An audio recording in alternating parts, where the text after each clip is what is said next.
Hello friends, welcome to market trends. Market trends में आपका स्वागत है दोस्तों। तो दोस्तों, कुछ टाइम पहले मेरे फेसबुक पे ऐसे कमेंट्स आए थे कि आप हर वीडियो में बोलते हो कि स्टॉक को खुद से रिसर्च करना चाहिए, फिर अपने पोर्टफोलियो में ऐड करना चाहिए। तो एज अ बिगिनर हम स्टॉक को कैसे एनालाइज करें, कहाँ से एनालाइज करें, और मतलब हमको क्या क्या चीज़ें ध्यान में रखनी चाहिए। तो उसी के लेके मैंने आज सेम टॉपिक पे वीडियो बनाया है कि अगर आप बिगिनर है और आपको स्टॉक को एनालिसिस करना है तो आप कैसे करोगे, और मतलब उसमें क्या क्या पॉइंट्स आपको ऐड करने चाहिए। चलिए तो वीडियो को स्टार्ट कर लेते हैं। तो आज यहाँ पे मैंने जो स्टॉक लिया है एनालिसिस के लिए या रिसर्च के लिए, तो वो है इन्फोसिस। आप जो भी अपना मतलब मनपसंद है, जो भी आपको अपने पोर्टफोलियो में ऐड करना है वो आप ले सकते हो।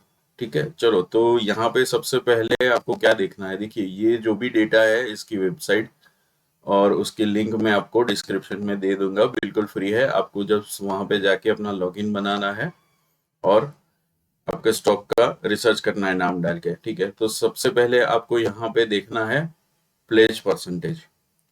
तो जो प्लेज परसेंटेज है वो 0 होना चाहिए। अगर ये 0 है तो फिर आप आगे बढ़ सकते हैं। ठीक है, उसके बाद आपको क्या देखना है, ROCE। तो उसके बाद ये ROCE, तो ROCE जो है वो मिनिमम 20 या उससे ज्यादा होना चाहिए। ठीक है, उसके बाद आपको नेक्स्ट क्या देखना है, ROE। ROE, तो ROE भी एटलीस्ट 15% स्टैंडर्ड के हिसाब से या फिर उससे ऊपर होना चाहिए। ठीक है, तो यहाँ पे 31 है। उसके बाद आपको देखना है PEG रेशियो। ठीक है, तो PEG रेशियो ये रहा। तो PEG रेशियो अगर 1 है तो अच्छी बात है, या फिर 1 के आसपास होना चाहिए। ठीक है, और लास्ट में हमको देखना है डेप्थ ऑफ इक्विटी। तो डेप्थ ऑफ इक्विटी अगर 0 है तो अच्छा है, और थोड़ा बहुत ऊपर नीचे चलता है, बट एटलीस्ट 0 के आसपास होना चाहिए। चलिए अब देख लेते हैं पी रेशियो। नेक्स्ट जो है वो पी रेशियो है। तो पी रेशियो यहाँ पे मैंने 1 साल का निकाला है। आप अपने हिसाब से 3 साल 5 साल जो भी है आप अपने रिसर्च के हिसाब से निकाल सकते हैं। तो यहाँ पे ये जो आपको डॉटेड लाइन दिख रही है, ये डॉटेड लाइन से नीचे होना चाहिए, तभी पी रेशियो अच्छा माना जाता है। ठीक है, तो आपको ये ध्यान में रखना है कि हो सके उतना ये डॉटेड लाइन से नीचे हो, तो वो पी रेशियो अच्छा है। चलिए अब देख लेते हैं नेक्स्ट। तो नेक्स्ट हमको देखना है प्रॉफिट एंड लॉस की शीट। ये बहुत ही इंपॉर्टेंट पार्ट है, क्योंकि यहाँ पे सेल्स आएगा और लॉस आएगा, सब कुछ आएगा। तो देखिए, सबसे पहले ऊपर हमको देखना है सेल्स। अब सेल्स यहाँ पे मैंने जो निकाला है पिछले 10-11 साल का निकाला है। तो ये है मार्च 2015। मार्च 2015 से लेकर सेल्स का जो रेशियो है वो ग्रोथ में, मतलब बढ़ते क्रम में होना चाहिए। तो ये 47,300 है। फिर देख लेते हैं 2020 का। तो 2020 का ऑलमोस्ट नियरली 79,000 है। फिर आ जाता है 26। तो मार्च 26 का अभी है 148,000। ठीक है, तो मतलब बढ़ते क्रम में है, साल बेर साल ये बढ़ रहा है। उसके बाद देखना है सेल्स ग्रोथ। तो सेल्स ग्रोथ अगर आप देखेंगे तो वो भी बढ़ते क्रम में होना चाहिए। तो यहाँ पे 6.67% है। अगर 21 की बात करते हैं तो 8% से ज़्यादा है। 22 में 20% है, और अभी 8.95% है। मतलब सेल्स का थोड़ा ग्रोथ है, एआई की वजह से थोड़ा डाउन भी आया है, बट अच्छा है। तो सेल्स और सेल्स ग्रोथ बराबर है। चलिए अब हम देखेंगे ओपीएम। ओपीएम परसेंटेज भी अगर बढ़ते क्रम में है तो अच्छा है। तो 15 का 30 है। फिर अगर 21 का देखें तो थोड़ा कट के हुआ है 28%। 25 का अगर हम देखते हैं तो 25 है।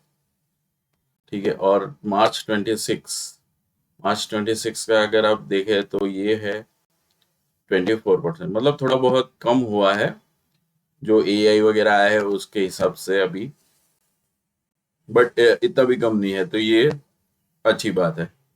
उसके बाद हमको क्या देखना है, ओपीएम के बाद देखना है नेट प्रॉफिट। देखिए प्रॉफिट यहाँ पे आपको दो तरह का दिखाएगा, एक तो प्रॉफिट बिफोर टैक्स और प्रॉफिट नेट प्रॉफिट। तो आपको नेट प्रॉफिट देखना है, क्योंकि जो भी प्रॉफिट होगा उसके बाद उसमें से आप गवर्नमेंट को टैक्स पे करोगे तो वो टैक्स निकल जाएगा, उसके बाद जो अमाउंट बचेगी वो नेट प्रॉफिट है। तो नेट प्रॉफिट भी हमेशा बढ़ते क्रम में होना चाहिए। तो ये 2015 का था जब 12,000 था, 2022 की बात करें तो बढ़ के हुआ है 21,000।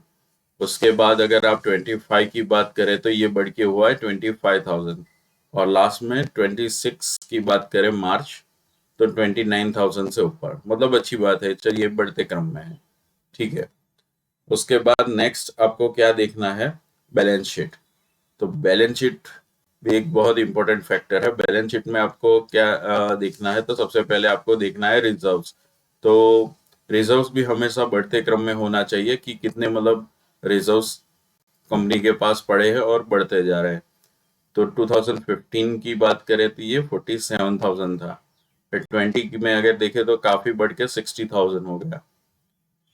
फिर मार्च 25 लास्ट ईयर की बात करें तो 85,000 हो गया, और मार्च 26 की बात करें तो 78, थोड़ा कम हुआ जो एआई वगैरह के वजह से बीच में हुआ था। ठीक है, तो उसके बाद हमको क्या देखना है इसके अंदर कि बोरोइंग्स। तो बोरोइंग्स जितनी मतलब कम हो रिजर्व से उतना अच्छा है।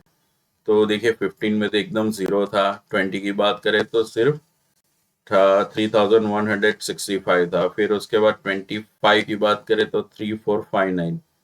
ठीक है, तो मतलब इतना मतलब खास कोई मतलब बोरोइंग्स नहीं है, वेरी नॉर्मल है। उसके बाद हमको यहाँ पे देखना है टोटल एसेट्स। तो एसेट्स भी हमेशा जो भी कंपनी का है वो बढ़ते क्रम में होना चाहिए। ठीक है, तो 2025 की बात करें तो 61,000 है, फिर अगर 2020 की बात करें तो 80,000 है, मतलब काफी इंक्रीज हुआ है। उसके बाद 25 की बात करें तो 124,000, मतलब 1,24,000, और लास्ट में अभी का जो मार्च तक का डेटा है वो 1,25,000। तो ये मतलब पॉजिटिव वे है, आप इसमें आगे बढ़ सकते हैं क्योंकि ये बढ़ते क्रम में है। चलिए अब नेक्स्ट देख लेते हैं। नेक्स्ट आपको क्या देखना है, नेक्स्ट आपको देखना है कैश फ्लो। तो कैश फ्लो में आपको क्या देखना है, सबसे पहले ऑपरेटिंग एक्टिविटीज। तो कैश फ्लो में ऑपरेटिंग एक्टिविटी आप कहाँ पे देखेंगे, तो ये रहा ऑपरेटिंग एक्टिविटी। ठीक है, तो ये भी बढ़ते क्रम में ही हमेशा होना चाहिए। तो कैश फ्रॉम ऑपरेटिंग एक्टिविटी में मार्च 2015 में 7,900 था। अगर 2020 की बात करें 5 साल के बाद की तो बढ़ के हुआ है 15,000। ठीक है, उसके बाद अगर हम और 5 साल आगे की बात करें तो ये 15,000 से ऑलमोस्ट 29,000 हो गया है 25 में, और अभी मार्च की बात करें तो 28,000। तो बढ़ते क्रम में है, तो मतलब ये अच्छी बात है। ठीक है, तो ऐसे ही आपको नीचे देखना होता है नेट कैश फ्लो। तो नेट कैश फ्लो भी मतलब बढ़ते क्रम में होना चाहिए। यहाँ पे नेट कैश फ्लो, तो नेट कैश फ्लो 15 में था 3,600। फिर अगर 2022 की बात करें तो ये कैश फ्लो काफी कम हो गया है। ठीक है, बट अगर 25 में आ जाता है तो फिर 6,000, और 26 में फिर से ये माइनस हो गया। तो थोड़ा बहुत ऊपर नीचे मतलब इसमें रहता है, बट ठीक है, इतनी बड़ी कंपनी है तो कोई ज्यादा मतलब फर्क इसमें नहीं आने वाला है। चलिए अब नेक्स्ट देख लेते हैं शेयर होल्डिंग पैटर्न। ये सबसे इम्पोर्टेंट पार्ट है। तो इसमें आपको सबसे पहले देखना होता है प्रमोटर्स। तो प्रमोटर्स के पास या तो जो भी स्टॉक होल्डिंग है वो स्टेबल होनी चाहिए या तो फिर बढ़ते क्रम में होनी चाहिए। तो अगर हम 17 से देखें तो 12% था, अभी 2020 का देखें तो 13% था, मतलब थोड़ा बहुत बड़ा है। 25 की बात करें तो 14% हो गया, और जून 26 तक का जो डेटा देखे तो ऑलमोस्ट नियरली 14% है। तो ऑलमोस्ट आप बोल सकते हैं कि स्टेबल है। उसके बाद फॉरेन इन्वेस्टर को देखना पड़ेगा, एफआईआईज। तो फॉरेन इन्वेस्टर का भी मतलब काफी अच्छा होल्ड है, इसमें 38% था। ये भी बढ़ते क्रम में हो या स्टेबल हो तो अच्छी बात है। 2020 की बात करें तो 31%, फिर 25 में 32%, और लास्ट में 26 में 27%। तो ऑलमोस्ट स्टेबल आप बोल सकते हो। ठीक है, उसके बाद आ जाता है डोमेस्टिक इन्वेस्टर। तो डोमेस्टिक इन्वेस्टर में भी 20% है। उसके बाद अगर 2020 का देखें तो 24% है। 25 का देखें तो 38% है। और अभी जो जून का डेटा देखे तो 42% है। मतलब काफी इंक्रीज हुआ है। मतलब डोमेस्टिक इन्वेस्टरों का इसमें काफी मतलब पॉजिटिव फीडबैक है। ठीक है, तो आपको ये देखना है। लास्ट में आप देख सकते हो कि पब्लिक होल्डिंग। ठीक है, तो पब्लिक होल्डिंग मतलब आप हमारे जैसे लोग, तो 28% है। ये भी अगर बढ़ते क्रम में या स्टेबल है तो अच्छी बात है। ठीक है, तो लास्ट जो अगर हम 26 का डेटा देखें तो काफी कम हुआ है इसमें, मतलब पब्लिक का इंटरेस्ट, क्योंकि एआई और अनसर्टेनिटी जो भी चलती है उसकी वजह से ये स्टॉक ऊपर नीचे होते रहता है पिछले 1-2 साल में, तो उसकी वजह से थोड़ा कम हुआ है। बट अगर आप फॉरेन इन्वेस्टर देखें या फिर डोमेस्टिक इन्वेस्टर देखें तो उनका मतलब कहीं पे इंटरेस्ट कम होने की वजह जगह बढ़ रहा है।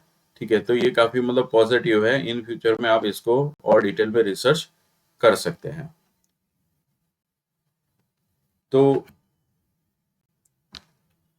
आपको इस वीडियो से मतलब कुछ सीखने को मिला होगा, ऐसी मैं आशा करता हूँ। अगर आपको कुछ मतलब नया जानने को मिला, सीखने को मिला हो, तो वीडियो को लाइक कीजिए, चैनल को सब्सक्राइब कीजिए और इस वीडियो को लोगों के साथ शेयर कीजिए। मिलते हैं अब अगले वीडियो में, तब तक बाय बाय।